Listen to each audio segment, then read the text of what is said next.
Alors bonjour et bienvenue au podcast Au-delà des murs, le show qui a pour but d'inspirer la construction de bâtiments performants et écologiques. Je suis votre co-animateur Philippe. Et je suis votre co-animateur JS.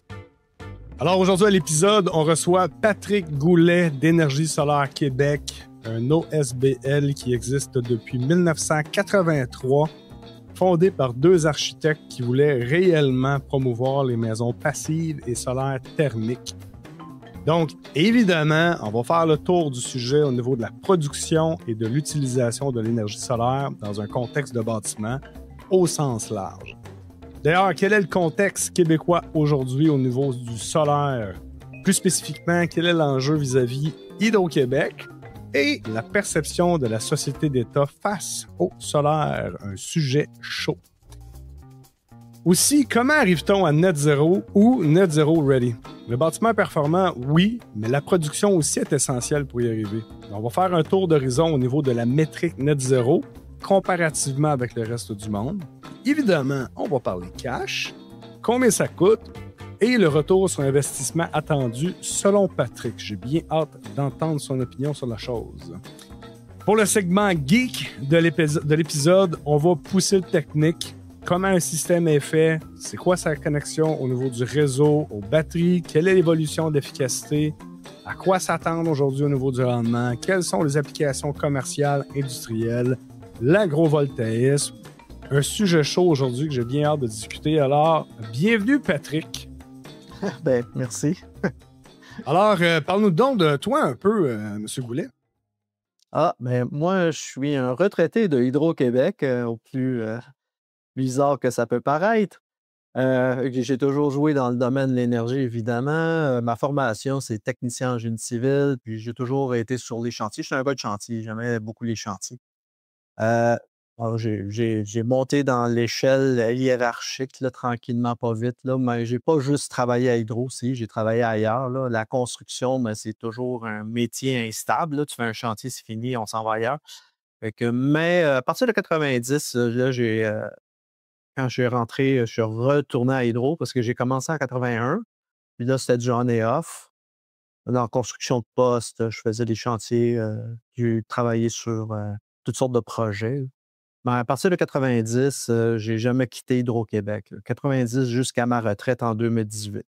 Là j'ai gravi là-dedans. Au début, c'était la gestion de chantier. J'étais là sur place pour contrôle de qualité des travaux.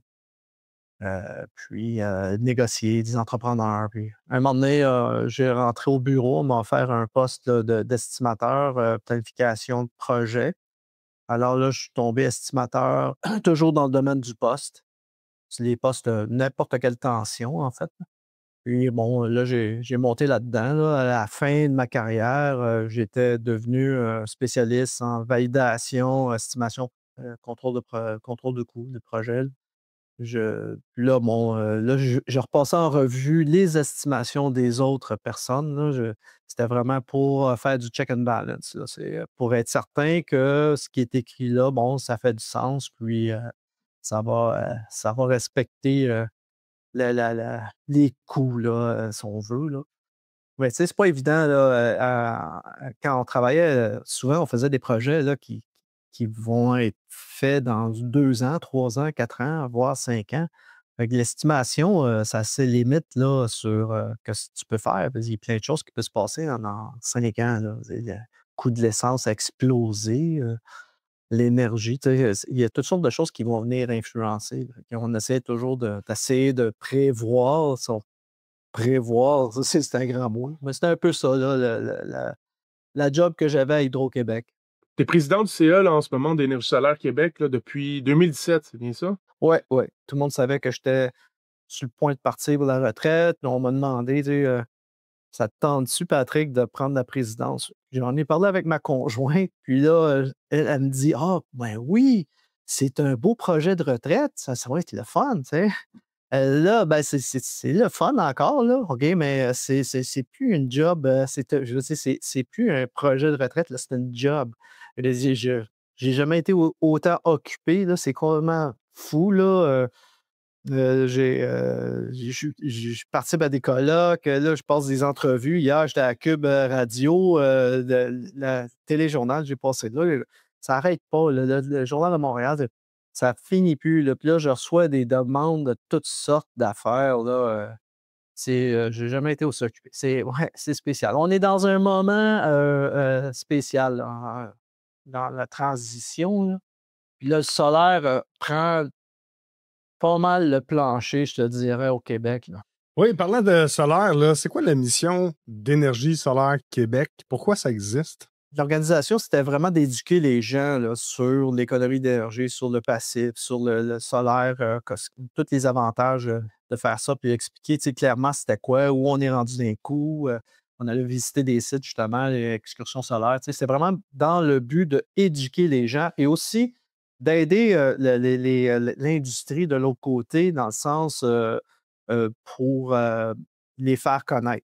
Puis c'était un peu aussi pour aider le grand public. Le répertoire, ça sert à ça. Là. C'est pour que les gens trouvent les vrais professionnels parce qu'il y a eu toutes sortes d'histoires là, dans le solaire, et au début surtout, là, des incompétents. Puis il y a eu, j'ai participé avec le Journal de Montréal pour dénoncer des arnaqueurs qui te faisaient croire que tu n'auras plus besoin d'hydro. Là, tu vois, c'est n'importe quoi, là, ça dit n'importe quoi. Fait que ça, le répertoire, c'est justement pour filtrer les vrais défauts, là, parce que c'est moi qui les mets dans le répertoire, fait que je m'assure avant et ils passent en entrevue. Donc là, dans le fond, le répertoire, est-ce que les gens doivent payer? Comment ça marche pour être sur le répertoire? Non, c'est un service public, c'est gratos. Puis ça va le demeurer comme ça.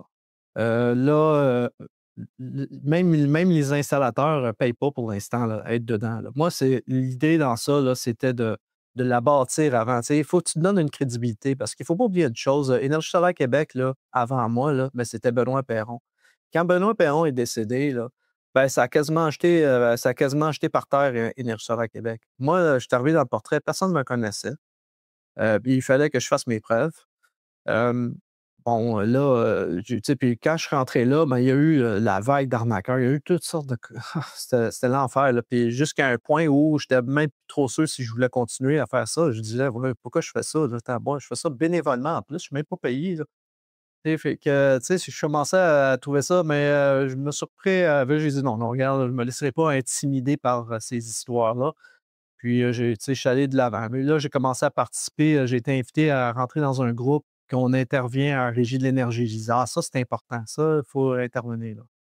Là, là j'ai commencé à faire des interventions, là, à participer à des groupes là, pour. Et puis là, tranquillement, pas vite, là ma crédibilité, je commençais à être connu. Il a fallu vraiment. C'est long, ce processus-là. C'est long de te faire reconnaître, mais c'est tellement court de te faire jeter par terre. C'est vrai, là, une réputation, ça se détruit en quelques minutes. C'est fou de même.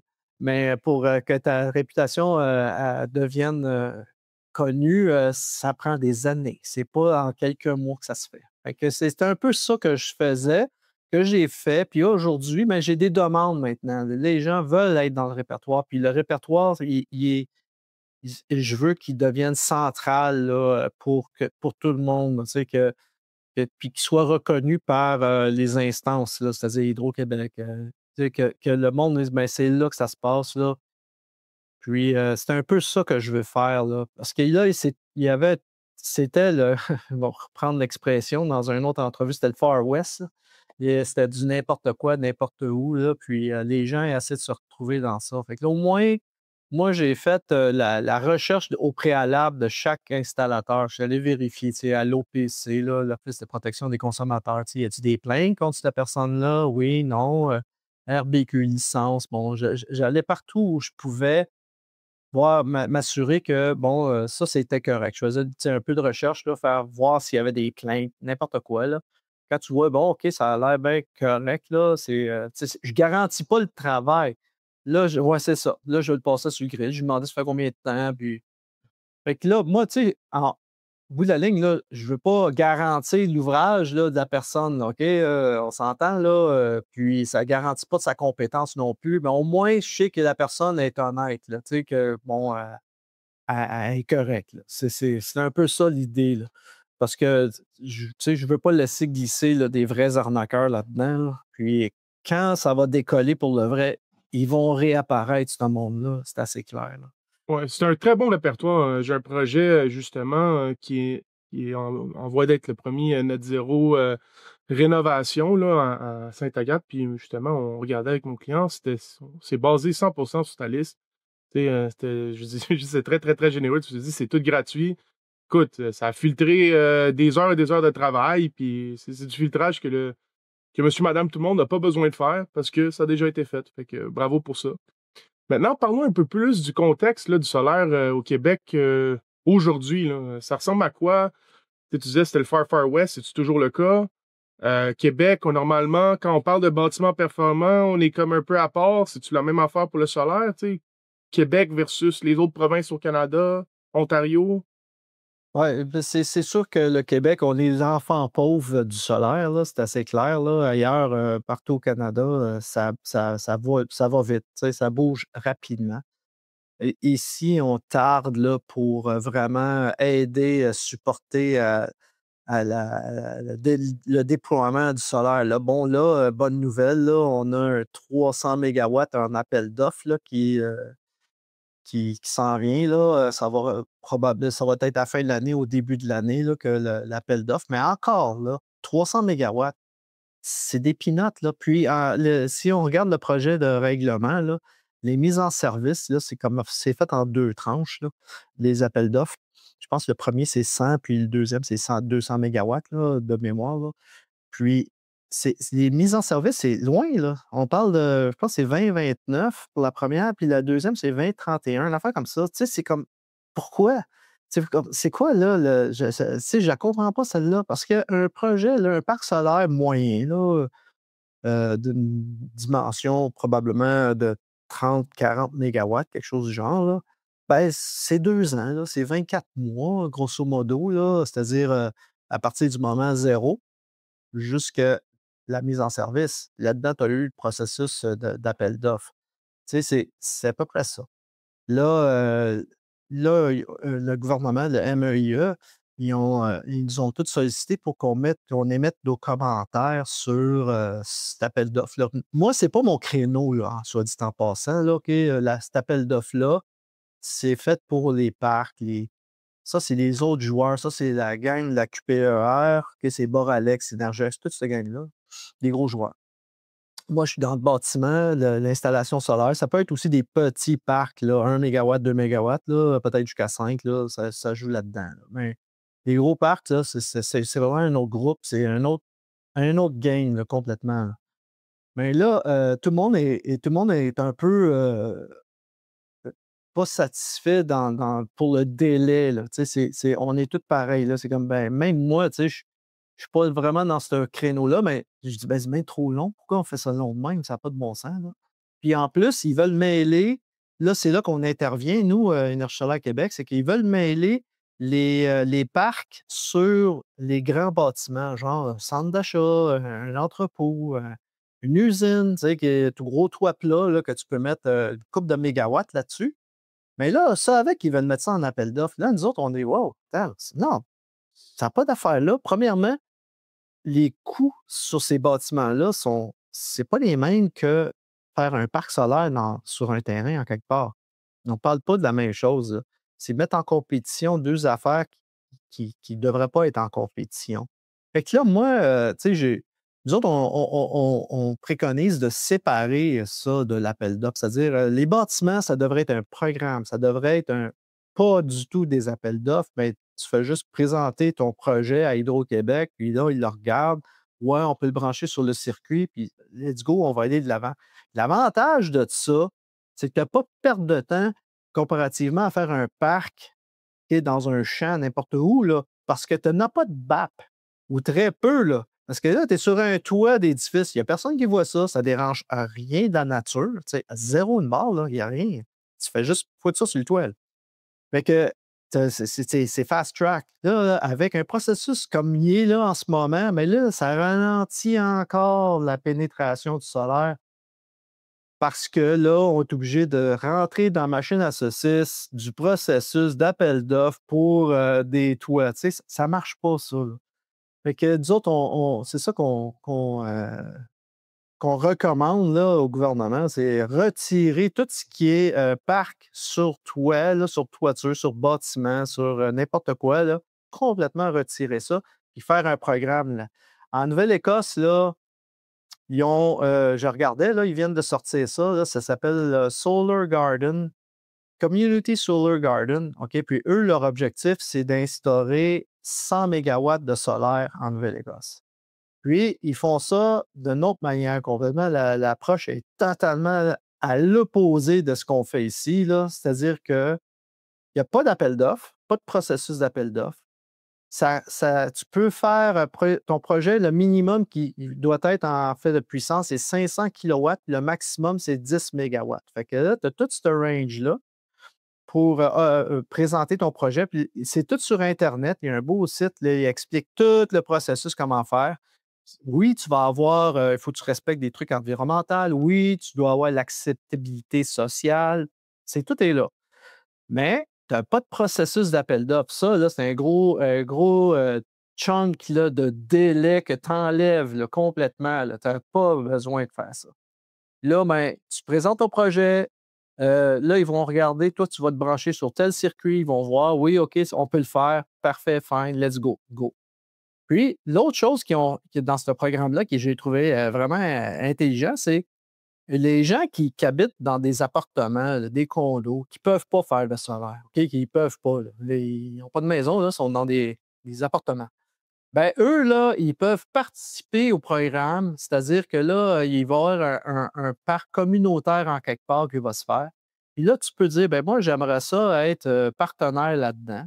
Fait que tu investis ce que tu veux, tu achètes le kilowattage que tu veux, le kilowatt, là, ça veut dire, moi, j'en veux pour 5 kilowatts, 10 kilowatts, peu importe. Là. Puis, la production de ça va être en crédit sur ton compte d'électricité, carrément. Fait que tout le monde peut participer au solaire en Nouvelle-Écosse, même s'ils n'ont pas de terrain ou pas de toit pour le faire. C'est carrément ça qu'ils ont fait là, en Nouvelle-Écosse. Moi, quand j'ai vu ça, j'ai dit, et voilà, tu sais, parce que le discours, c'est, ouais, ben là, ça fera pas, ça fait des affaires, je n'embarquerai pas là-dedans. C'est trop compliqué, là. Fait que si je comprends bien, là, au Québec, pas que le gouvernement le freine, mais l'approche du gouvernement freine un peu le développement. C'est tout ça que t'as. Pas nécessairement. C'est tout ça que tu es en train de dire un peu, là. Parce que, tu sais, je suis allé à Ottawa l'autre jour, OK? Le moment que tu croises la route, là, Barrière, Québec, Ontario, tu commences à avoir plein d'installations solaires en Ontario. Pourquoi? Pourquoi? C'est-tu juste le coût de l'électricité? Ça? Bon, ici, là, c'est sûr que le coût de l'hydroélectricité fait que la pénétration est très lente à cause de ça. Ça, c'est une des raisons, mais de moins en moins aujourd'hui, parce que là, le coût d'électricité a augmenté ici au Québec, puis là, c'est parti, ça va toujours être augmenté, puis là, on s'en va vers la facturation dynamique. Ça veut dire que là, ton coût d'électricité va être encore plus cher dans les moments de pointe. Là, ça vient de changer tout ça. Là, OK? Là, ça s'en vient de changer. Là. Puis, je pense que Fitzgibbon s'en vient avec la nouvelle loi là, sur pour l'énergie. Là. Fait que, ça va être brutal. Les gens vont t'avoir. Là, c'est à partir de là qu'on va commencer à vraiment avoir popé le solaire. Là, pour l'instant, là, la manière qu'on aborde ça, c'est encore trop lent. OK? Puis, c'est pourquoi exactement? Tu sais, tu le vois, ça sort. Là. Ils sont pas convaincus. Ils sont pas convaincus. Moi, là, je suis comme, ça se peut pas, là. Hey, le reste de la planète est en train de se tapisser de panneaux solaires. Puis toi, tu n'es pas convaincu encore. Tabouère, on a un problème, là. Vraiment, là. Parce que, écoute, là, le dernier là, colloque que j'étais, là, c'est la CanREA, qui se trouve être l'Association canadienne là, d'énergie renouvelable. Il a garoché ça pendant l'entrevue. Il dit, Ah, nous autres, au ministère, on ne connaît pas bien ça, le solaire, puis même Hydro-Québec avec ne connaît pas bien ça, le solaire. Ça taboue. On est bien parti. Fait que là, j'ai dit, mais on est dans une salle qu'il y a bien du monde ici qui connaît bien ça, le solaire, là. Si vous n'êtes pas capable, là, on peut vous aider. Puis là, c'est un peu ça qui se passe, les commentaires, puis tout le monde là, qui essaie d'influencer. On va finir par aboutir, je le sais, tu sais, puis ils sont pas convaincus pour le coût aussi. Ils sont comme moi, on va voir, là, c'est pour ça qu'on fait 300 mégawatts, là, on veut voir, il va être combien de kilowattheures, si c'est compétitif, le solaire est devenu plus bas, c'est l'énergie la plus abordable planétaire, là. OK? Ça a battu tout, là, ça bat tout. Ici au Québec, là, on va arriver là. OK? Notre hydroélectricité était vraiment pas chère, mais là, on est rendu au coût du kilowattheure pour le résidentiel, si on veut, là. Quelqu'un qui se fait une installation, ben là, le kilowattheure maintenant d'une installation solaire versus le coût du kilowattheure à hydro, ben, on est en dessous de la deuxième tranche. OK? Parce qu'on a la première tranche qui est le premier 44 kilowattheures là, qui est le patrimonial. Mais la deuxième tranche, elle a grimpé. Là. Mais là, le coût de ton installation est plus basse que ce coût-là. Fait que là, on est rendu là. Évaluer sur combien de temps, en fait, le coût? Parce que ça, tu dis que ça revient moins cher, mais j'imagine c'est quoi, c'est la durée de vie probable? Là? Comment tu calcules ton rendement pour dire que le coût il coûte moins cher? Ouais, je pense qu'il est calculé sur 30 ans, 25 ans ou 30 ans. Moi, je ne peux pas te dire, là. Ça vient de mon conseiller scientifique Yves Poisson qui travaille au CanMet Énergie. OK? C'est la sommité au Canada. Il est docteur physicien en photovoltaïque. Puis lui, il passe son temps à faire de la recherche. Puis ouais, on est rendu à combien? On est rendu. Puis là, c'est lui qui a affirmé ça, là, que là, selon tous les chiffres qu'il voit, on est rendu plus bas que le kilowattheure de la deuxième tranche de Hydro-Québec. Bon, avec des sommités comme ça qui dévouent leur vie professionnelle à ça, quelle est la vision d'Hydro-Québec par rapport au solaire actuellement? Ou, OK, attends, on va aider un peu la question.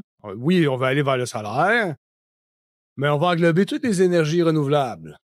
Il n'y en a pas tant que ça, là, mais c'est quoi la vision d'Hydro-Québec par rapport à ça? Bien, ça, la vision, il va falloir que tu poses la question à Hydro-Québec. Premièrement, moi, je peux pas dire c'est quoi leur vision. Là.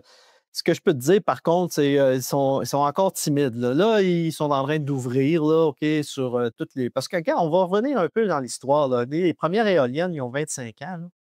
Puis, moi, je travaillais à Hydro quand c'est arrivé, ça, les premières éoliennes. Là, tout le monde se déchirait leur chemise dans la boîte à Hydro-Québec. Là. Ça n'a pas d'allure.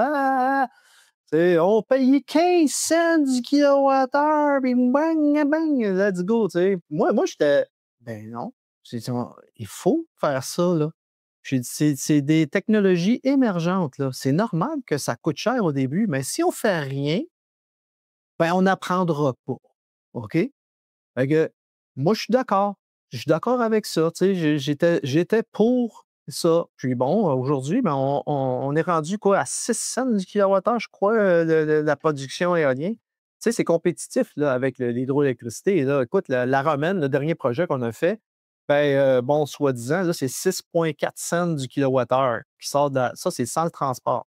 Fait que, on est rendu là on est vraiment rendu là, dans des coûts là, qui sont compétitifs. Le solaire, ben, si je regarde ailleurs, les parcs, là, surtout pour les parcs, puis c'est pas mon créneau, les parcs, là, moi, je suis plus dans le solaire, comme je disais, le bâtiment, là, mais si tu regardes pour les parcs, ben, là, on voit sortir ça à 3 cents, 4 cents, 3 cents du kilowattheure. Fait que moi, je crois que quand on va en faire un parc pour le vrai ici, là, il va être compétitif. Surtout que dans le délai qu'ils donnent en ce moment, ben, les prix vont continuer à descendre. Ça va être encore moins cher que ça l'est aujourd'hui. Là. Ça ne va pas augmenter, ça va diminuer parce qu'il ne faut pas oublier que ce qui est technologie, ça descend les prix. Les prix descendent tout le temps. Là, OK? On se rappelle le premier téléphone cellulaire, on coûtait une fortune, puis aujourd'hui, les prix ont baissé, là, puis il y a encore plus de bébelles après. Là. Mais c'est un peu pareil pour le solaire. Là. Les processus de fabrication ne cessent de se performer puis de vraiment rendre le coût plus bas. Là. Alors, c'est inévitable. Là. Le solaire va dominer comme énergie partout sur la planète. Là. C'est quasiment rendu ça. Là. Avant qu'on parle des PV, justement, les photovoltaïques pour les bâtiments, tu viens d'effleurer un sujet quand même intéressant. As-tu une idée de comment c'est fabriqué actuellement, les panneaux solaires, dans les grandes lignes? C'est quand même un processus industriel très intense en énergie. Là. Au début, il faut que tu fasses fondre toute la silice pour faire des cylindres, des lingots, comme ils disent. Là. Puis là, après ça, ils coupent ça là, super mince. C'est toute de la précision extrême là, comme système. Puis là, après, bon, là, il y a tout un processus. Là, ils font le wafer, là, la cellule, puis là, il va y avoir un dopage là, Là, ils ont toutes leurs petites recettes secrètes, chaque compagnie là-dedans. Puis là, ils vont tous passer le filage pour amener les ions, pas les ions, mais les électrons vers l'extérieur. Là. Ils vont mettre des fils d'argent. Donc là, ils fabriquent vraiment la cellule. Là. Fait que puis là, ben, après, tu as tout le processus de fabrication du panneau comme tel là, qui viennent tout coller ça. Là. Puis c'est à peu près ça que je. Non, mais tu sais, au moins dans les grandes lignes, ce que je comprends, c'est Ouais. que je pense que le bon terme, c'est de la lithographie, là, il ajoute des couches successives, en fait, de matériaux, puis c'est un peu comme fabriquer des composantes électroniques, là. C'est fabriqué où, essentiellement, dans le monde, là? Sais-tu ça? C'est 90 ben là, quelqu'un me dit on est rendu à 80. Là, j'ai de la misère à. Tu sais, je regarde tout le temps, là, mais je te dis entre 80 et 90 des cellules sont fabriquées en Chine. Non! Ouais. Oh, je m'en attendais pas pantoute que tu allais dire le mot Chine. Mais là, ça diminue. Ouais, mais là, les Américains, ils veulent. Ils sont. Je pense qu'il y a 2 usines là, de fabrication de cellules. C'est la compagnie Meyer Burger là, dans la Suisse, je crois, ou de l'Allemagne. La Suisse là, qui ont construit une. Puis il me semble qu'il y en a une autre, là, mais je me souviens plus du nom de la compagnie, là, mais il y a 2 usines de fabrication de cellules qui sont en train de se faire. Ils ne sont pas encore en production. Puis, en tout cas, c'est comme, comment on va dire en anglais, too little, too late. OK? Ils se réveillent là, pas mal en retard là, parce que les Chinois, là, ils ont tellement fabriqué des panneaux solaires. J'ai vu ça en quelque part, je capotais quand j'ai lu ça. Que là, ils peuvent fournir la planète, je ne sais pas combien de fois. En tout cas, ça n'a pas, ça a pas de sens. Fait que là, ils font du dumping, ils ont plein de panneaux, là. Ça n'arrête pas. Là. Ils ont tellement bien perfectionné leur processus de fabrication que là, ça sort là, à plein tube. Là, Ils l'ont tué l'affaire, les Chinois, hein? ouais. Mais tu sais, on peut dire merci à toute la gang de corpos là, qui cherchaient juste du cheap labor, puis qui sont tous allés se foutre en Chine. Et là, les Chinois, ils ont tous ramassé ça. Puis là, c'est leur propre compagnie. Ils sont en train de bouffer cette gang-là. Là. C'est carrément ça qui se passe. Là. Puis, écoute, là, c'est pathétique de voir ça. Là. Mais pour renverser la vapeur, penses-tu qu'on pourrait rapatrier la production au complet ou en partie, idéalement même au Québec ou au Canada? Non, pour faire les cellules, ce ne sera pas une bonne idée. OK? Ça ne sera pas une bonne idée. Même si on a de l'énergie verte, là, il est trop tard. Il est trop tard. Le temps de construire ces usines-là, là, c'est du high-tech. Là. C'est pas une usine que tu fais des meubles. Là. Non, non, non. C'est du high-tech là, dans des affaires sous vide. Tout le monde est dans des petits sous de Tyvek, puis avec des masques, puis ouais, là. Puis puis tout l'équipement pour fabriquer. Là, il est trop tard. Moi, je constate qu'il est trop tard. Là, peut-être faire des panneaux, puis encore, pas sûr. Parce que, gars, il y en avait un fabricant de panneaux ici, là, Stace, là, puis il a fermé. Là. Il était à Trois-Rivières, là, l'usine. Là, puis bon, là, je ne sais pas où c'est rendu cette histoire-là, mais c'était le seul fabricant de panneaux solaires. Puis il n'a pas survécu. Là. Écoute, là, essayer de compétitionner avec les Chinois, là, ça va être pas une chance. Ça sera pas facile. Là, ben, les Américains, ils ont foutu des taxes là, sur des tarifs là, dernièrement, là, sur tout. Là. Il y en a eu la Chine. Là. C'est leur réponse. Là. C'est ça. Ben, tu sais, on rit, là, on fait du gérant d'estradisme encore, mais en même temps, Qu'est-ce que tu veux faire d'autre, vraiment, là? Ah non, c'est tellement un sujet, comme un éléphant dans la pièce, hein, ce sujet-là, la Chine aujourd'hui, là. Puis rapatrier toutes les technologies, on dépend de la Chine. Ben, en même temps, ça donne un équilibre mondial, là. Je suis zéro politisé au niveau mondial, là, mais non, il y a quelque chose à faire avec ça. Pas à quel point il faut rapatrier, mais c'est jamais bon dans une balance d'équité ou de négociation, peu importe la relation, c'est pas bon quand quelqu'un a 90% du bâton de son bord. Non, quand tu deviens un monopole, là, c'est pas mal moins intéressant là, pour le reste. Ouais. Exact. Bon, de façon plus positive, parlons justement des bâtiments net zéro. C'est un peu aussi l'application intéressante là, du solaire. On passe au-dessus du PV, mais on peut parler aussi du thermique, parce que y a le PV qui est la conversion en fait d'énergie solaire en justement d'électricité. Puis il y a des panneaux de silice que tu parlais. Il y a aussi le thermique. Est-ce que d'après toi, le solaire est la seule façon d'atteindre le net zéro pour les bâtiments? Non, mais tu sais, je veux dire, il faut que tu fasses la conception. Ben moi, j'ai toujours été un pro économie d'énergie aussi, là. Puis, tu sais, c'est toujours la première affaire que tu fais, c'est ça, là. Tu commences par boucher les trous, isoler ton toit. Tu sais, il y a plein de choses que tu peux faire avant même de penser à mettre du solaire. Puis, c'est la première affaire, là. C'est ça, là. Ça, c'est souvent les gens, quand ils m'abordent puis ils me demandent, qu'ils veulent faire du solaire, puis je leur pose la question: «Pourquoi?» Puis là, ils me disent: «Ben, je veux payer moins cher l'électricité». Mais là, je les regarde, je dis: «Ben, peut-être, rends ta maison plus performante en commençant, là. Puis après ça, le solaire, tu fais c'est à la toute fin. Tu sais, quand tu auras tout passé au travers de la liste là, des choses que tu peux faire avant de faire du solaire, c'est comme ça qu'il faut le faire. Puis mon exemple, là, c'est mes électroménagers ici. Là. Tu sais, j'ai pas de solaire encore ici, moi. Là. Ça s'en vient là, parce que je vais le faire, là, mais j'en ai pas là, pour l'instant. Pourquoi? Mais j'ai changé ma cuisinière pour une induction, consomme moins. J'ai changé pour mon réfrigérateur, ben, il est rendu très haute performance. Écoute, selon la charte Energy Star, ça va coûter 30$ par année d'électricité pour faire rouler ce frigidaire-là. Il est tellement performant, je ne l'entends même pas. Mais je l'entends pas, carrément. Je l'ai changé mon lave-vaisselle aussi, même affaire. Tu sais, haute performance, super silencieux. Tellement performant que c'est lui qui te donne l'argent à la fin de l'année. Là. Oui, ben c'est ça. C'est payant. C'est payant.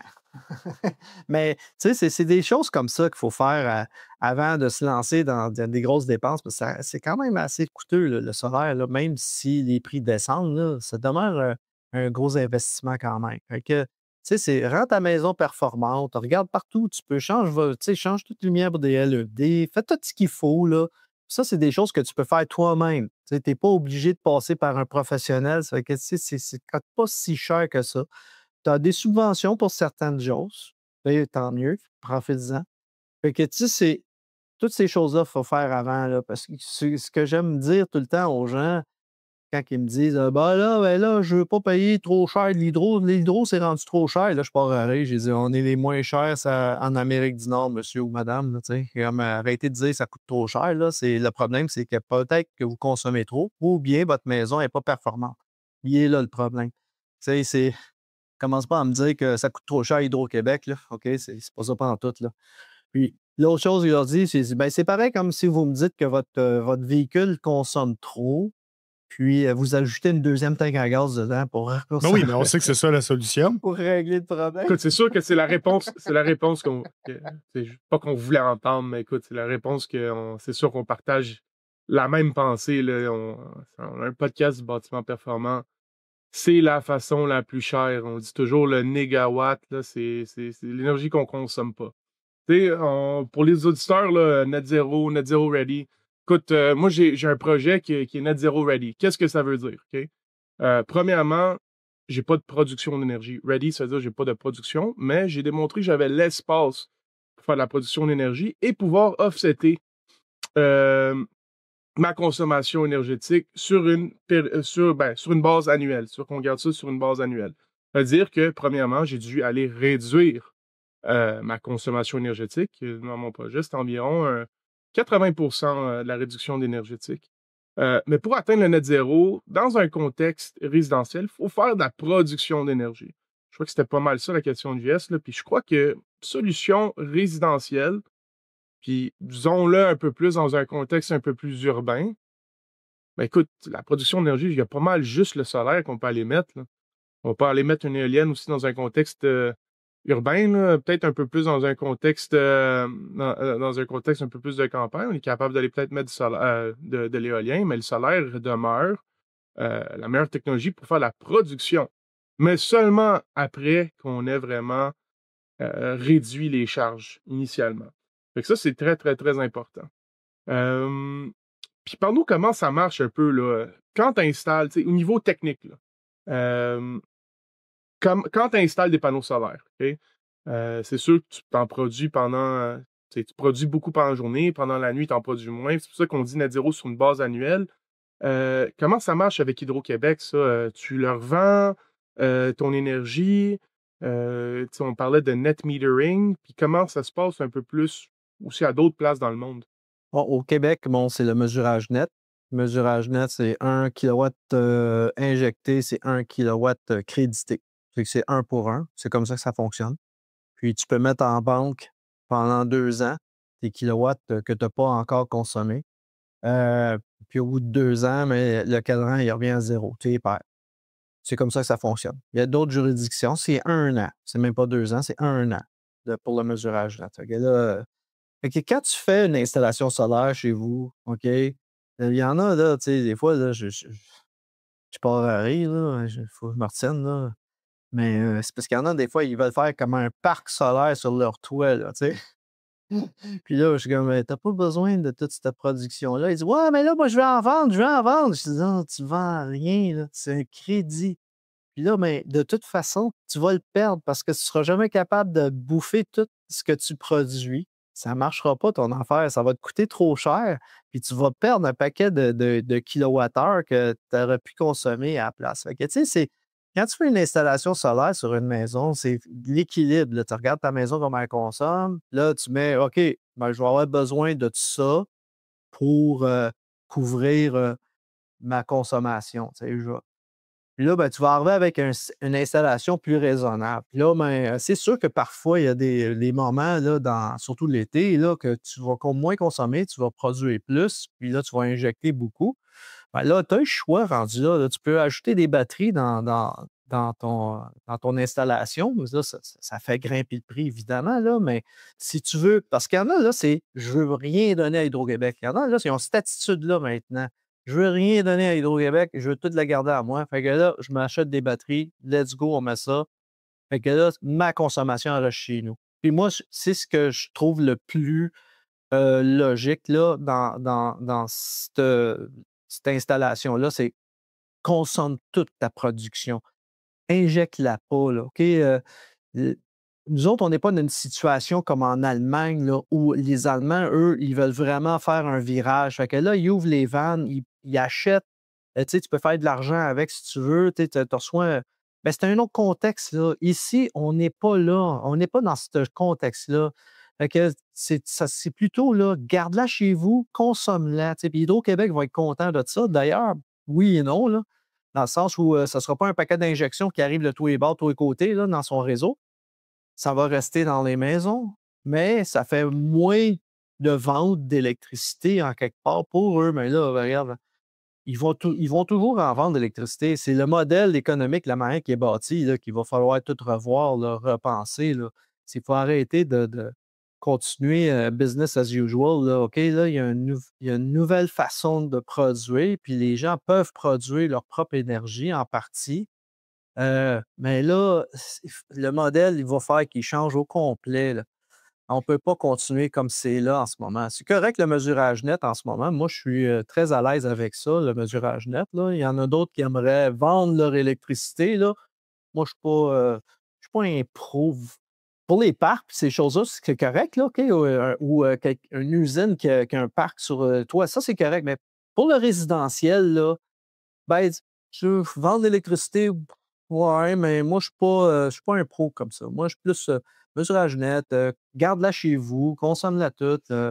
C'est un peu plus ta maison, là, va être performante, puis elle va être le mesurage net, pas le mesurage net, mais le net zéro, là, conception, là, c'est vraiment ça. Là. C'est que tu gardes tout, tu consommes toute ta production, tu restes là.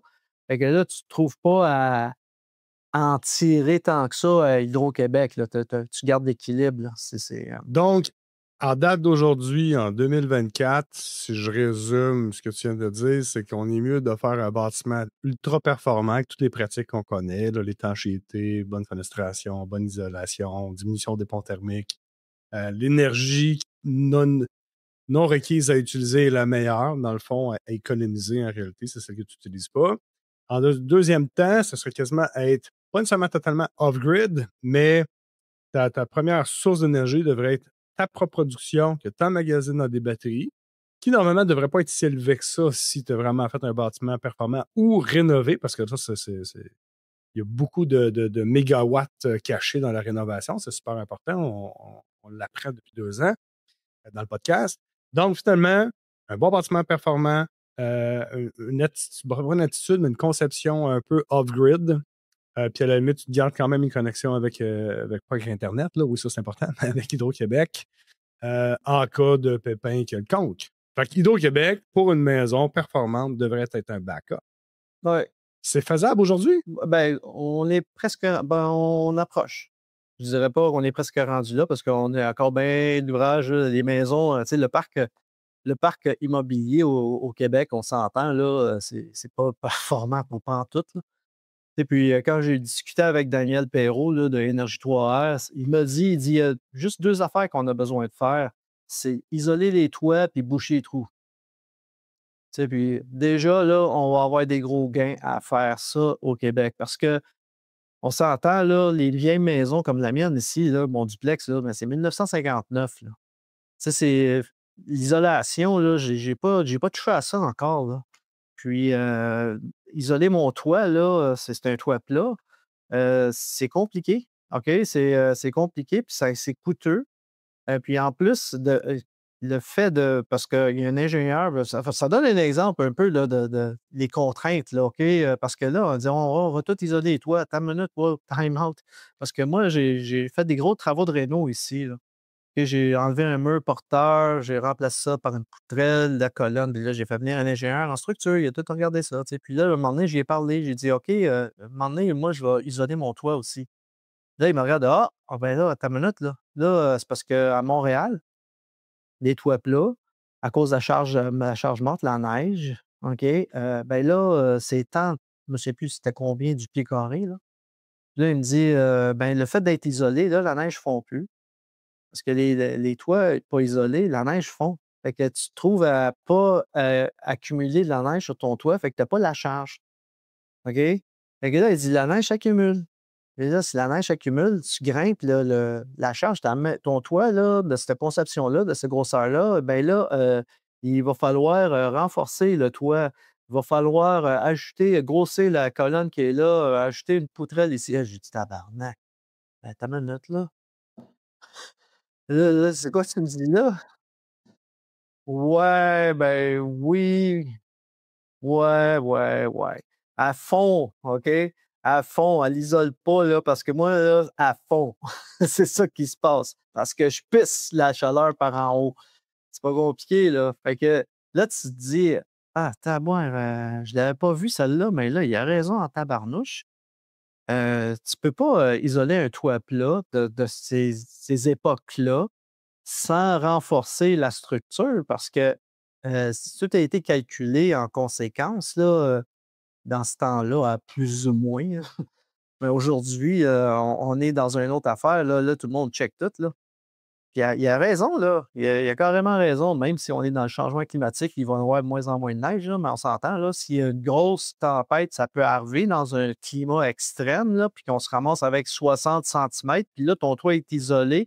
Ça fait de la neige sur ton toit, ça, là. Oui, il faut vraiment y penser parce que c'est pas juste des réchauffements climatiques qu'on vit, c'est des changements. Qui dit plus d'énergie dans l'atmosphère, dit plus d'évaporation, dit plus de potentiel de neige, de pluie, puis etc.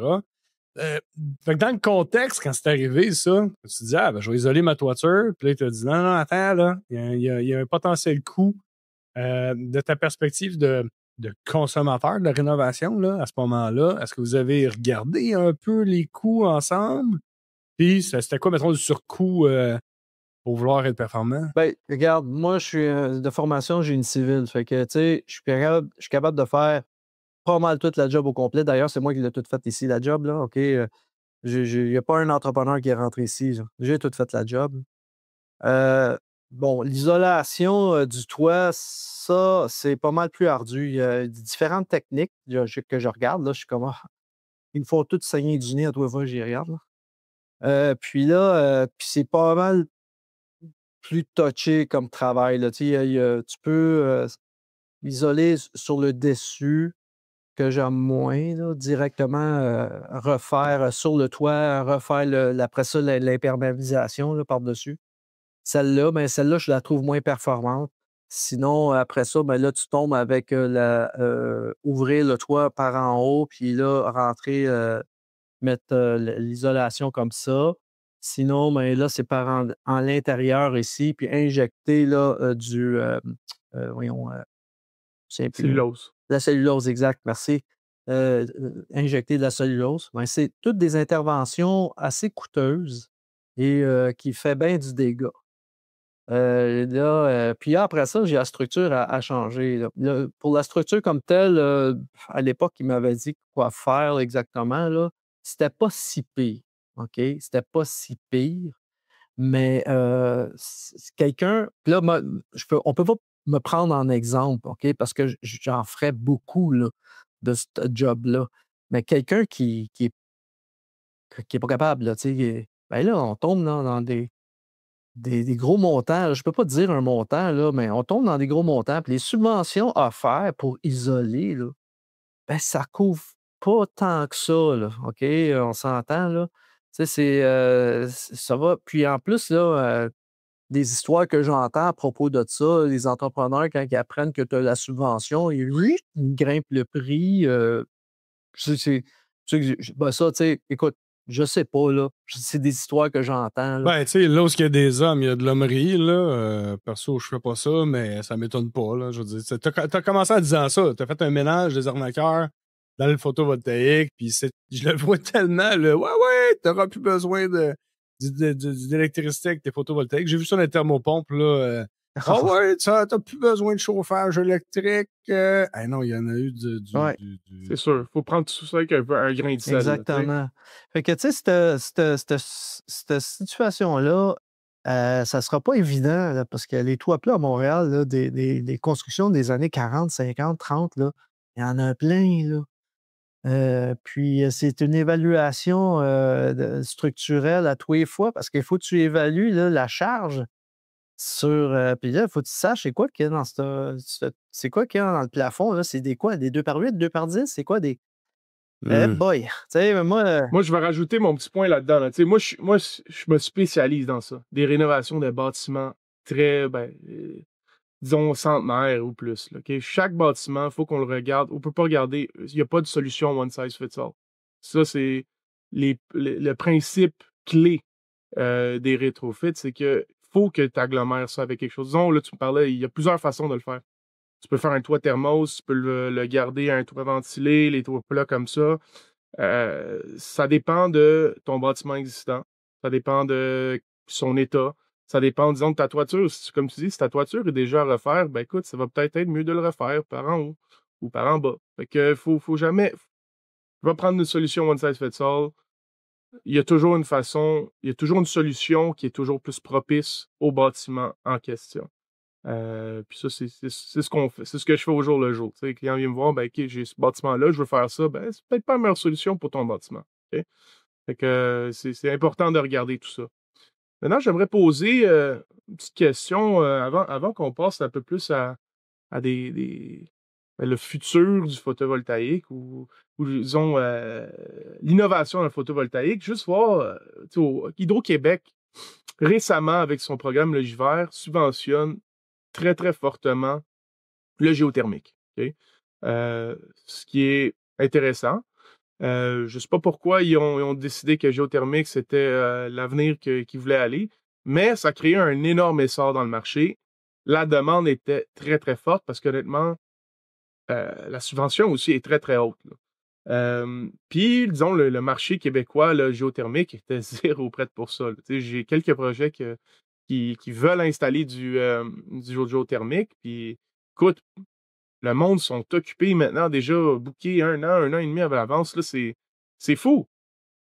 Disons, là, on parlait de subventions. Tu me disais qu'au Québec, pour le solaire, en ce moment, il n'y a pas de subvention pour le solaire. Puis si on était, si dans un futur proche, disons, le Québec était prêt pour à subventionner le solaire, serais-tu prêt? Non, il y a du monde qui ne seront pas d'accord avec ce que. Il y a du monde qui dit oh oui, on est prêt, on est prêt. Moi, non. Moi, je ne le crois pas en tout. Là. Puis le problème, là, c'est que parce qu'on n'a jamais vraiment fait quelque chose pour que le solaire pénètre, que ça crée une industrie, un peu comme les éoliennes, là, il y a 25 ans. On a fini par créer l'industrie, puis là, on en fait des éoliennes. Là, ben, le solaire, c'est un peu pareil, là, dans le sens où on n'a jamais vraiment supporté ce monde-là, les installateurs. Ils en font des jobs, là, mais c'est pas comme c'est pas le Klondike, là. OK? Puis là, ils sont pas, ils n'ont pas une grosse équipe. J'en vois là, qui cherchent encore du monde pour travailler. Ils ont de la misère à trouver des gens. Euh, on est. Puis là, si du jour au lendemain, on arrive avec des programmes là même, c'est sûr que là, il y en a qui vont tous courir, ils vont vouloir faire du solaire parce que là, il y a une opportunité qui vient de s'ouvrir, surtout les maîtres électriciens, probablement. Mais c'est parce qu'il y en a qui ne savent pas faire ça. Ils n'ont jamais fait ça. Là. OK? Puis il va en avoir, là, comme je disais, là, ils vont tous popper, là, ils vont tous apparaître tout d'un coup, là, puis ils vont tous se déclarer experts là-dedans. Là, il va falloir, puis c'est ce que j'avais d'ailleurs, j'avais discuté avec Hydro-Québec sur justement leur programme, là, parce que là, il a annoncé qu'ils vont donner un support, c'est pas encore défini exactement ça va être quoi, là, mais il y a 125 000 clients de Hydro-Québec qui vont bénéficier de quelque chose de Hydro-Québec pour faire du solaire, pour installer du solaire. Moi, là, je leur ai posé la question, je dis, est-ce que vous avez pensé exiger des certifications, des homologations, quelque chose là, pour ces installateurs-là? Parce que là, c'est vous, Hydro-Québec, qui allez payer en partie ces installations-là pour faire sur le résidentiel. Là, on peut se ramasser avec toutes sortes de merde, n'importe qui, n'importe quoi. Ça, là, c'est sérieux, là, ce que vous venez d'annoncer. Puis, on n'a pas de règles, on ne sait rien.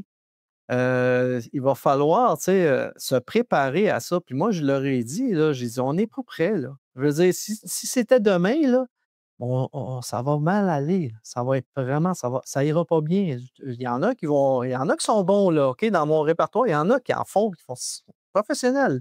OK? C'est pas ça, je ne mets pas en doute les gens qui travaillent. C'est que là, il va y avoir tellement de volume tout d'un coup, on ne fournira pas. Puis ceux qui vont en paraître, c'est pas sûr, moi, qu'ils vont tous avoir la compétence pour le faire. Déjà, là, je suis au courant de certaines situations, là, puis là, on n'est même pas dans un programme de subvention quelconque. Là. Fait que tu imagines quand ça va arriver, là, il faut qu'ils préparent les gens à ce qui s'en vient. Là, c'est un peu ce que j'essaie de pousser. Là, on va travailler fort là-dessus pour insister là-dessus avec la Société d'État pour justement qui pensent à exiger des certifications, des formations, que ça ne sera pas donné à n'importe qui, n'importe comment. Là. C'est surtout ça qui est important, là, parce qu'il faut protéger le public. Écoute, là, on installe quelque chose qui va produire de l'électricité. Là. Si c'est mal fait, le feu peut pas pogner. Là. Il faut que ce soit bien fait là, tout le temps. Là. Fait que, c'est un peu Parlant ça. d'installation, Patrick, on parle-tu cash? C'est-tu game? De cash. De cash. Money. Du cash. Du cash. Je fais une facture cash. Autour de la table. Pas de taxes. Pas de taxes. C'est mal, les taxes. Mais non, on fait jamais ça. Il faut vraiment tout facturer. Donc, parlons de cash. Combien on doit budgéter pour une installation solaire? donner un range pour aider tout ça. Là, mettons, là, dans l'ordre d'idée de ma dernière question tantôt par rapport à l'autonomie là, en termes d'énergie, là, pour, on va dire, mettons, à Montréal, puis on va dire, mettons, une maison typique de banlieue, là, la couronne de Montréal, Québec, whatever.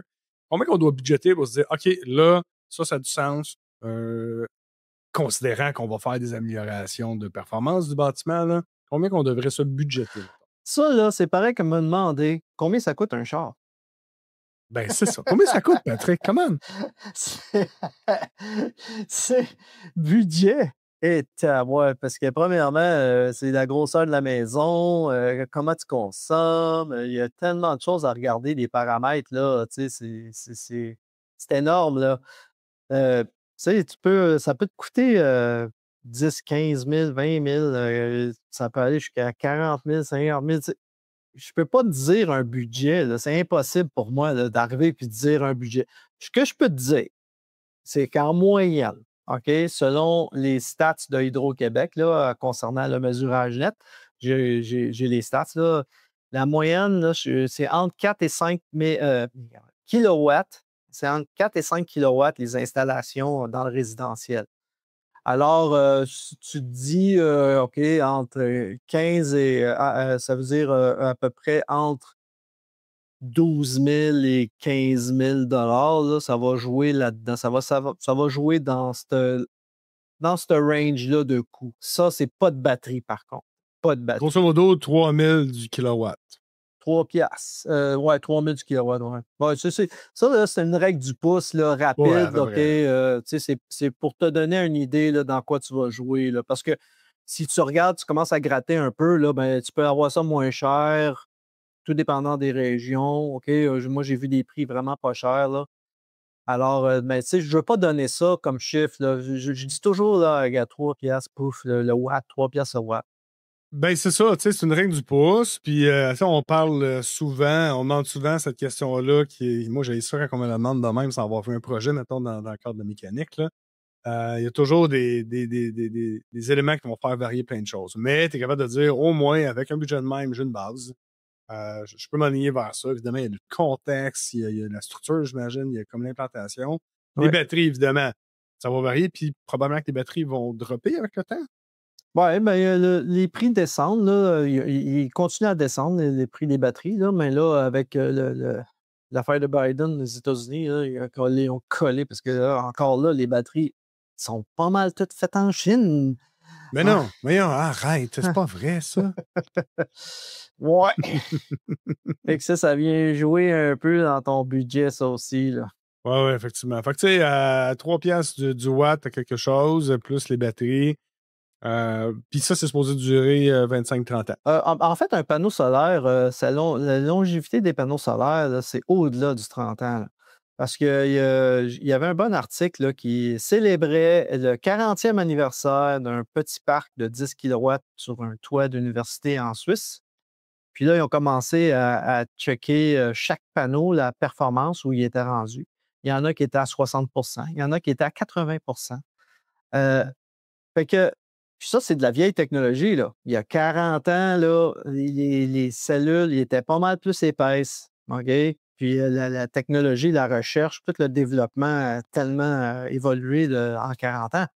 Alors aujourd'hui, les panneaux qui se font aujourd'hui, moi, je suis sûr qu'ils vont passer, ils vont défoncer le 40, là, ils vont s'en aller en 50 ans. Là, tu sais, là, je spécule là, quand je dis ça. Oui, Là. exact. Mais ça a du Mais je veux sens, là. dire, là, si je me fie à le premier 40 ans qui vient de passer, puis on voit les cellules qui continuent à fonctionner à 60 minimum, puis à 80 pour certaines, bien là, tu te dis, hey boy, aujourd'hui, on en sait tellement plus sur comment rendre les cellules encore plus performantes.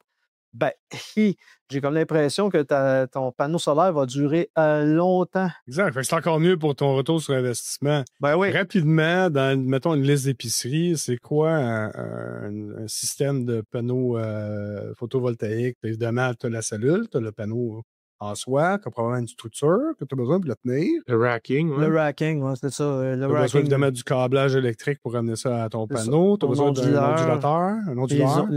L'onduleur. En fait, maintenant, tu as les micro-onduleurs qui sont installés en dessous de ton panneau. En dessous des panneaux. Ouais, OK, c'est ouais. ça. Ouais. Ça, tu peux en avoir, je pense que c'est un micro-onduleur pour deux panneaux là, de mémoire, là. Puis, c'est une autre technologie qui n'arrête pas de rapetisser ça avec. Là, ils sont rendus petits. Je regarde les micros, là, sacrifice.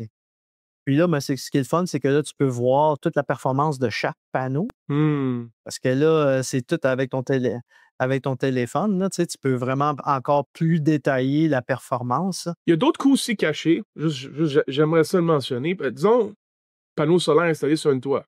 Sur une toit, OK? Oui, c'est beau, ton panneau solaire va durer 40 ans. Si tu fais ça sur une toiture de bardeau, t'es fourré. Oui. Tu peux pas mettre ça sur une toiture de bardeau que tu dois changer aux 10 ans.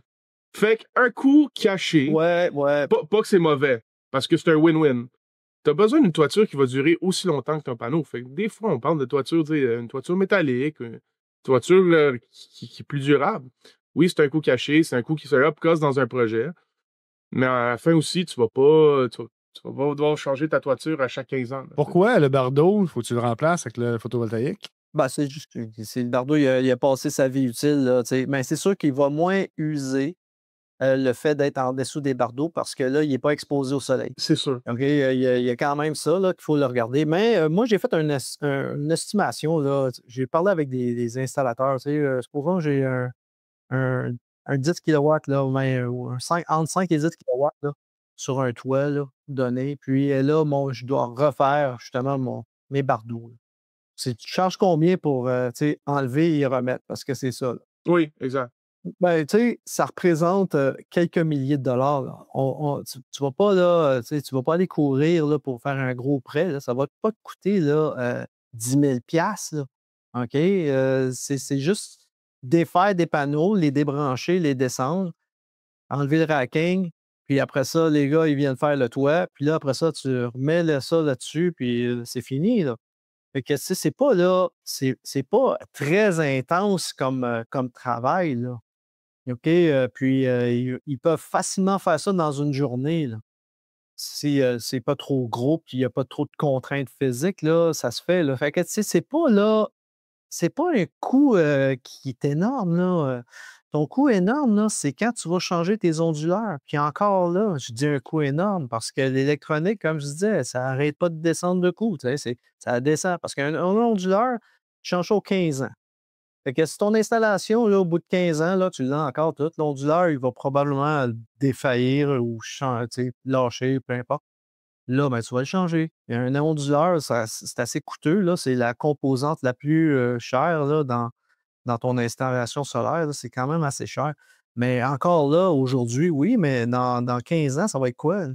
Ils vont être peut-être encore plus petits et moins chers. Tu sais. Fait que, tu sais, c'est comme je disais là, au tout début, là, faire de l'estimation de la projection dans 15 ans, euh, Pas évident. c'est assez difficile. C'est pas évident, là. C'est vraiment pas évident, là. Par contre, on peut spéculer sur l'avenir des panneaux photovoltaïques, en tout cas du PV.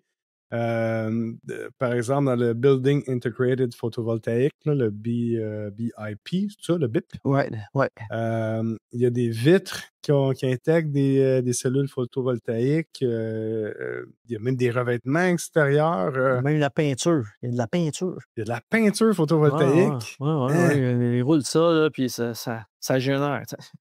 Wow!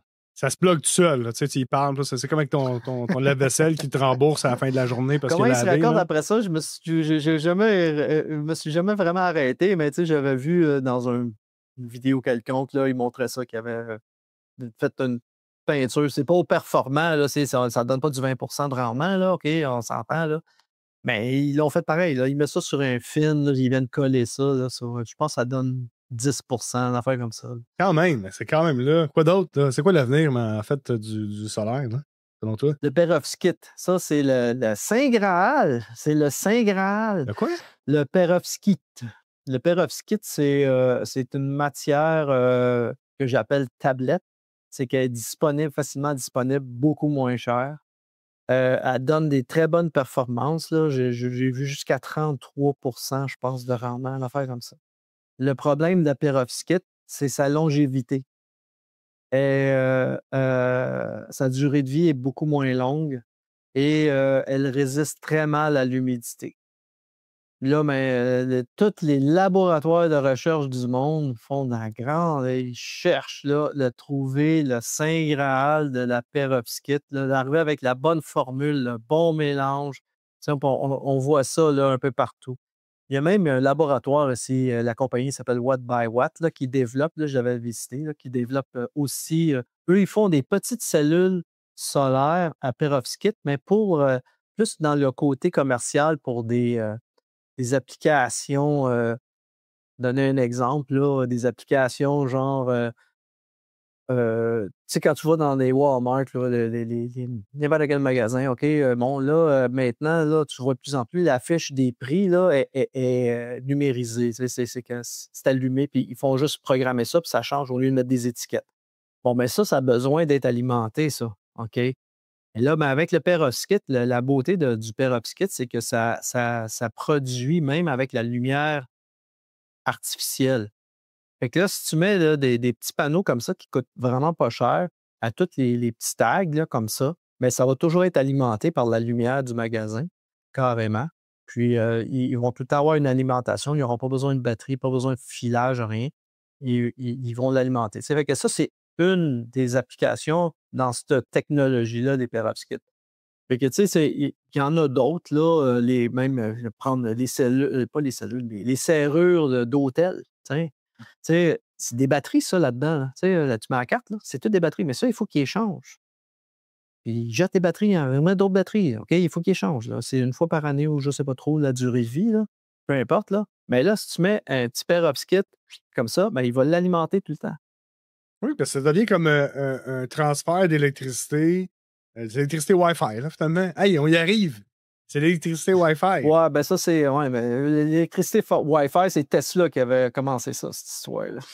Ouais, effectivement. Moi, ça me fait penser aux calculatrices. Là. Quand tu étais jeune, tu jouais avec la petite cellule, Ouais. là, ta calculatrice, là, tu vois qu'il y avait presque. Ça disparaissait le chiffre. Là. Ouais. C'est le fun, ça. Ouais, fait qu'une perovskite, c'est des applications comme ça, mais là, ils veulent vraiment fabriquer des grands panneaux en perovskite, là, mélange hybride là, avec le silicium. Bon, je suis rendu là, c'est la grosse recherche. Là. J'ai lu une couple de papiers là-dessus, là, mais on n'est pas.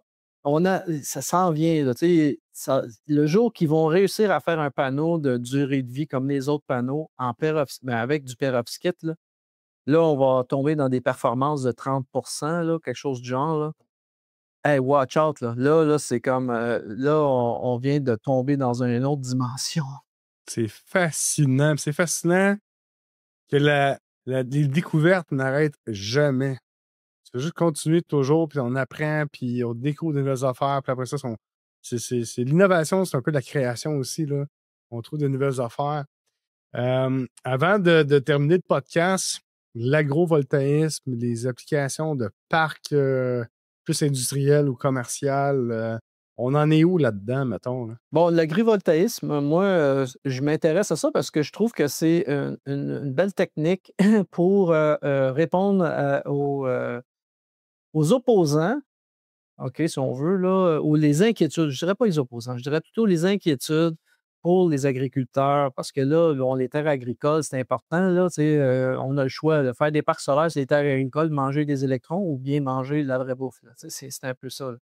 Fait que là, moi, j'ai commencé à m'intéresser à ça. C'est quelqu'un qui m'a montré ça. Là, ça fait 4-5 ans de ça, facile. Là. J'aime ça dire toujours avant la COVID. C'est vrai, c'est un marqueur historique. Hein? Oui. C'est la COVID. C'est avant ou après la COVID. Moi, c'était avant la COVID. J'avais lu ça. Quelqu'un m'avait montré ça, puis j'avais trouvé ça vraiment intéressant. C'est une compagnie allemande qui s'appelle Next to Sun. Puis eux, ils font de l'agrivoltaïsme mais vertical. Puis ils font, eux, leur technique, c'est l'orientation Est-Ouest. Fait que, ils se trouvent à prendre la production l'avant-midi et l'après-midi, pas le midi. OK? Parce que c'est là que ça se passe, la grosse consommation. C'est les moments de pointe, c'est là. Fait que, les Allemands, ils ont compris ça. Fait qu'ils font ce genre de parcs-là. Les parcs, c'est comme des corridors. Puis là, mais l'agriculteur peut continuer à cultiver puis à utiliser sa terre parce que l'espace est là. Tu sais, c'est vraiment bien pensé. Il y a d'autres compagnies comme Sonagri, là, qui sont je te dirais, pas mal les plus avancé là-dedans. Ça, c'est une compagnie française. Puis eux, c'est en l'air, la structure est très haute, fait que ça laisse l'équipement de passer en dessous. Puis eux, ils font ça surtout pour les vignes, les vignes aussi, la pomiculture aussi, les cerisiers. J'ai vu aussi un bon reportage là-dessus. Là, si tu fais un petit peu de recherche là, sur Internet, là, agrivoltaïsme, là, là, tu vas en voir là, de l'information, c'est malade. Là, ça prend énormément d'ampleur partout en Europe, aux États-Unis aussi. C'est un peu en réponse à l'espace qui commence à manquer pour faire des parcs solaires. Fait que ça, mais l'agrivoltaïsme, il faut comprendre, c'est le concept de ça. C'est pas pour produire de l'électricité, c'est pour aider à l'agriculture d'être plus performante. Pourquoi? Parce que l'agrivoltaïsme, ça crée de l'ombre sur ta terre. Fait que ça diminue l'évaporation jusqu'à 30% là, de moins de consommation d'eau là, pour cultiver. Là. Fait que c'est quand même énorme pour un fermier, c'est énorme. Là. Dans des pays en Europe, là, comme j'étais au Portugal, là, j'étais allé voir ma petite cousine, son mari, il gère une ferme familiale là-bas au Portugal. Puis eux, là, c'est les plus grands producteurs de framboises en Europe. Ils ont 1500, dans le pic, là, dans le plus gros là, de la saison, ils ont 1500 travailleurs. Là. OK? C'est gros, là. J'ai visité, là, c'est énorme. Puis là, cette année, il y a eu du mauvais temps. C'était plate pour moi, là, mais il y a eu bien du mauvais temps au Portugal. Il a mouillé en tabarnouche. Fait que là, eux, là, ils étaient sur le point critique, là. Ils m'expliquaient ça. Ils disaient, s'il n'y avait pas eu ce mauvais temps-là, pendant des semaines, là, ils ont eu bien de la pluie là, pendant des semaines, mais ils disaient, il fallait baisser la production de 40% là, de la production des framboises. Puis, le niveau du réservoir était à 2 mètres du niveau critique. Ils disaient, après ça, ils disaient, on ne pouvait plus prendre de l'eau, c'était comme on arrête tout. OK? Il était rendu là. Puis là, quand il y a eu ce mauvais temps-là, mais là, ça a grimpé les réservoirs, puis là, ça s'est replacé pour eux, tant mieux. Mais là, je pose la question, j'ai dit, tu connais ça, l'agrivoltaïsme? Puis là, j'explique un peu c'est quoi. Tu sais, puis quand j'ai dit là, que tu peux sauver jusqu'à 30% là, sur ton irrigation et t'avoir les yeux allumés là, pas à peu près, là, tu connaissais pas ça? J'ai dit, c'est partout là, en Europe. Là. J'ai dit, même ta compétition en langue, ils en ont installé. Là. Puis j'ai montré l'article. Là. Ils connaissaient là, la compagnie en langue qui font des framboises eux aussi. Fait que là lui, il était intéressé pas à peu près. Là. Fait que ça te donne une idée. Là, les agriculteurs ils cherchent des moyens pour aider leur agriculture. Fait que, en même temps, ben, tu produis de l'électricité. Fait que là, tu vas te chercher un revenu stable avec la production. Tu t'entends avec la compagnie là, qui vient de faire installer ça, tout ça, ces affaires-là. Puis là, ben, tu reçois un dividende, tu reçois une ristourne, peu importe. Là. Puis là, ben, tu as un revenu stable pour toi, l'agriculteur. Fait que, c'est ça qui est intéressant de l'agrivoltaïsme, là, c'est que ça marie deux affaires, deux besoins, l'énergie et l'agriculture. Puis là, expliquer ça ici au Québec, là, ben, ça va être de longue haleine. Là, ça commence, là, les gens commencent à en parler, mais quand j'ai commencé à en parler, là, c'était bien plus pour montrer aux gens là, ce qui se faisait ailleurs. Là, mais là, je m'aperçois là, que le dernier colloque où j'étais, la QPER, c'est la première fois qu'il y avait un conférencier qui parlait de l'agrivoltaïsme. Je me disais, comment ça, toi? Ben écoute, normalement, quand une technologie a deux utilités, là, c'est encore une meilleure synergie. Là, je crois qu'il y a d'autres exemples comme ça. Les stationnements photovoltaïques aussi, ça peut être aussi quelque chose de super intéressant. En tout cas, pas regarder juste le panneau solaire pour le panneau solaire, il y a d'autres utilités. C'est là qu'on va avoir vraiment une meilleure viabilité du produit. T'sais. Exactement, oui. Ouais, c'est très adaptable et c'est très versatile, le PV. Tu peux mentionner les ombrières. En France, ben là, ils ont porté une loi, là, c'est obligatoire. Tous les espaces de stationnement de 80 places et plus, ben, ils sont obligés d'avoir une ombrière solaire. Puis, ils ont jusqu'en 2027 là, pour couvrir tous les parkings. Puis, s'ils ne le font pas, ben, ils ont une amende par espace pas recouvert. That's it. Ça prend des bâtons. Fini, carotte. Oui, ça prend des bâtons, effectivement. Merci, Patrick, d'avoir été avec nous aujourd'hui. Une des questions qu'on t'a pas posées, parce que tu l'as juste fait tout le long, c'est « Vends-nous le solaire ». Moi, je suis tout vendu, là, totalement. Je vois Ouais, pas pourquoi on le fait pas plus. Là. Puis je fais pas une scène. En plus, mais t'es à retraite, là, tu sais. Ouais. Tu fais beaucoup. Tu fais beaucoup, comme je te dis. Même juste moi, sur un projet, ton travail, le travail de ton équipe et ton CA aussi, nous a déjà grandement aidé, des heures et des heures sauvées. Déjà, pour un projet, écoute, félicitations, Merci. mais il y en a plein comme moi qui ont besoin de ces ressources-là. Fait que bravo. Ouais, ben merci. Comment qu'on fait pour rejoindre Énergie solaire, pas passive, mais Québec? Tu peux, le site web, là, Énergie solaire Québec, là, vous avez juste, puis il y a les coordonnées, l'adresse courriel est là, avec le numéro de téléphone. C'est esq.québec. Ouais, il y a un Facebook, là, j'ai Énergie solaire Québec, ou bien Patrick Goulet sur LinkedIn. Je suis très, très, très présent là-dessus. Honnêtement, c'est vrai, tu es très présent, tu partages beaucoup d'articles. Genre, si tu veux vraiment comprendre un peu sur le salaire, man, suivez-le, c'est intéressant. Absolument. T'as apporté du bon dans mon feed, là, disons. Cherchez-vous des gens pour participer aux différents événements de l'OSBL, au CA? Mettons qu'il y a des gens qui nous écoutent et font « Hey, moi, j'ai envie d'embarquer là-dedans. » Y a-tu des ouvertures? On est en train, là on est, depuis que le CA est formé, ça fait pas longtemps, là, ça fait 3 semaines. Là, on fait notre lac à l'épaule pour discuter justement, OK, qu'est-ce qu'on fait maintenant, puis vers où on s'en va, puis quel dossier qu'on va attaquer. Tu sais, moi, là, je suis invité là, à l'UMQ, l'Union municipalité du Québec, là, la semaine prochaine, là, à Drummondville. Là, j'ai été invité là pour expliquer aux gens le solaire. Puis la raison pourquoi ils nous ont invités, Énergie solaire Québec, c'est parce qu'on est une OSBL. On n'est pas une entreprise. On n'est pas là pour vendre. On est là pour expliquer. Fait que c'est différent. Puis j'en ai 3 comme ça là, par l'UMQ là, que j'ai. Parce que notre neutralité, notre objectivité fait que nous autres, on va dire les vraies affaires. T'sais, on va dire oui, ça fait du sens, nous, ça fait pas de sens. Là, puis on n'est pas, on est vraiment là pour que ça soit clair pour tout le monde. Merci d'exister. C'est super important. Ça prend ce genre d'organisation-là pour faire avancer les trucs. Merci beaucoup d'avoir été avec nous, Patrick. Merci, Patrick. Oui, merci. Merci de m'avoir invité. Au plaisir. Bonne journée. Salut. Salut. Merci d'avoir été des nôtres pour cet autre podcast d'Au-delà des murs. Et surtout, merci à notre invité pour avoir partagé ce beau moment avec nous. Rendez-vous sur notre site web addm.ca pour plus d'informations sur l'invité du jour. Réécoutez tous les podcasts sur Spotify, iTunes ou même YouTube et abonnez-vous pour ne rien manquer. Commentez les podcasts, faites-nous part de vos suggestions et échangez directement avec nous sur LinkedIn, Facebook et Instagram ou envoyez-nous tout simplement un courriel à info@addm.ca. Pour tous vos besoins de rénovation de bâtiments ultra performants Net Zero Ready, contactez Philippe et son équipe via Retrofit, RETROFIT construction.ca.